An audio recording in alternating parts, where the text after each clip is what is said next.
उज्जवल भविष्य हो। कोरोना की यह वैश्विक महामारी आपकी बाधा न बने, इसके लिए हम लोगों ने ऐसी व्यवस्थाएं बनाई हैं। हिंदी के प्रथम भाग में आइए आज पढ़ाते हैं छंद।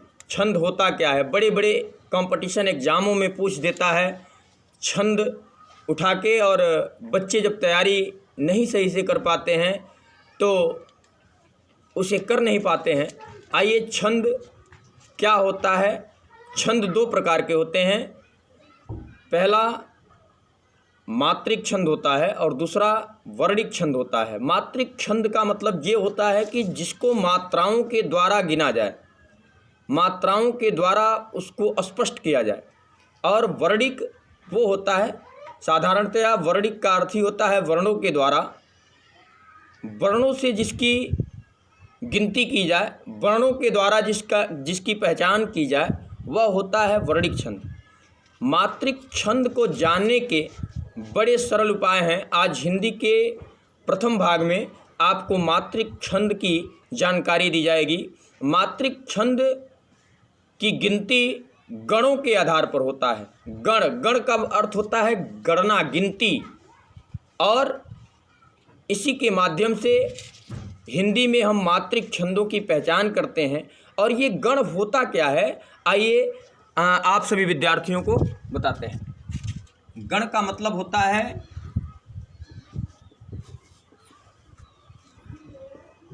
गिनती करना। गण का मतलब होता है गिनती करना, और हिंदी में मात्रिक छंदों को गण के आधार पर ही गिना जाता है। और एक गण 8 प्रकार के होते हैं। ये गण 8 प्रकार के होते हैं, जिसका एक सरल सूत्र है।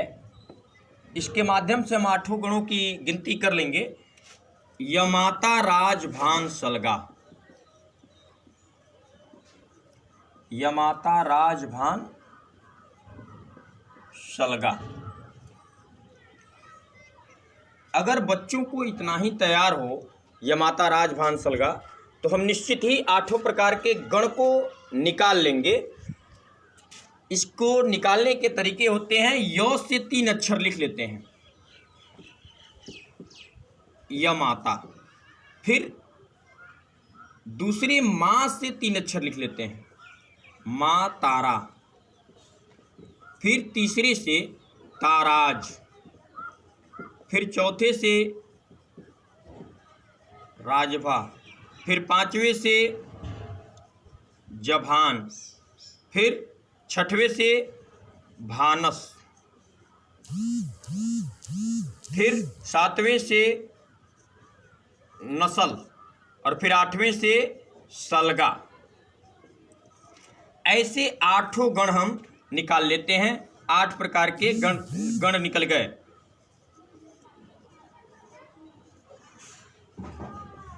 8, ये 8 हो गए। लास्ट के 2 अक्षर बच जाते हैं, ल और गा।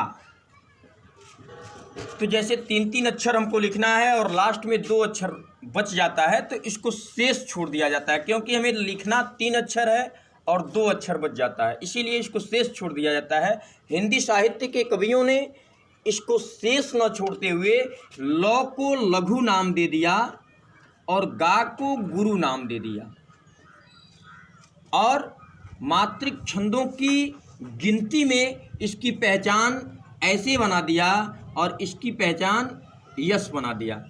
और जिसको खड़ी पाई की पहचान दी, उस संख्याओं में 1 गिना जाता है, और जिसको यश बनाया उसके संख्याओं को 2 गिना जाता है, उसको 2 गिना जाता है। आइए अब आते हैं यहाँ यमाता राज भान सलगा पे, जिसके द्वारा 8 प्रकार के गण हमें प्राप्त हुए हैं।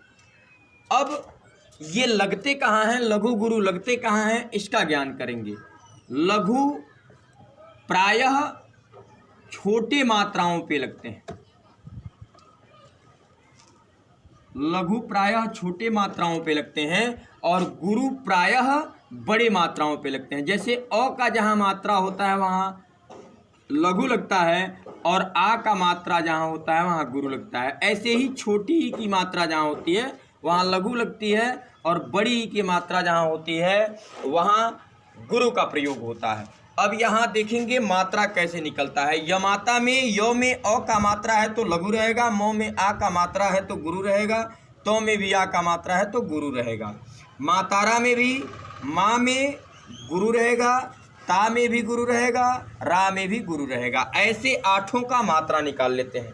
कभी कभी कई किताबों में यमाता को यगण कहा जाता है, क्योंकि यह गण है और इसके य के पहले अक्षर, पहला अक्षर य है, य को उठाकर यगण कह दिया जाता है। मातारा को मगण कह दिया जाता है, ताराज को तगण कह दिया जाता है, और राजभा को रगण कह दिया जाता है, जभान को जगण कह दिया जाता है, भानस को भगण कह दिया जाता है, और नस्ल को नवगण कह दिया जाता है, और सलगा को सगण कह दिया जाता है।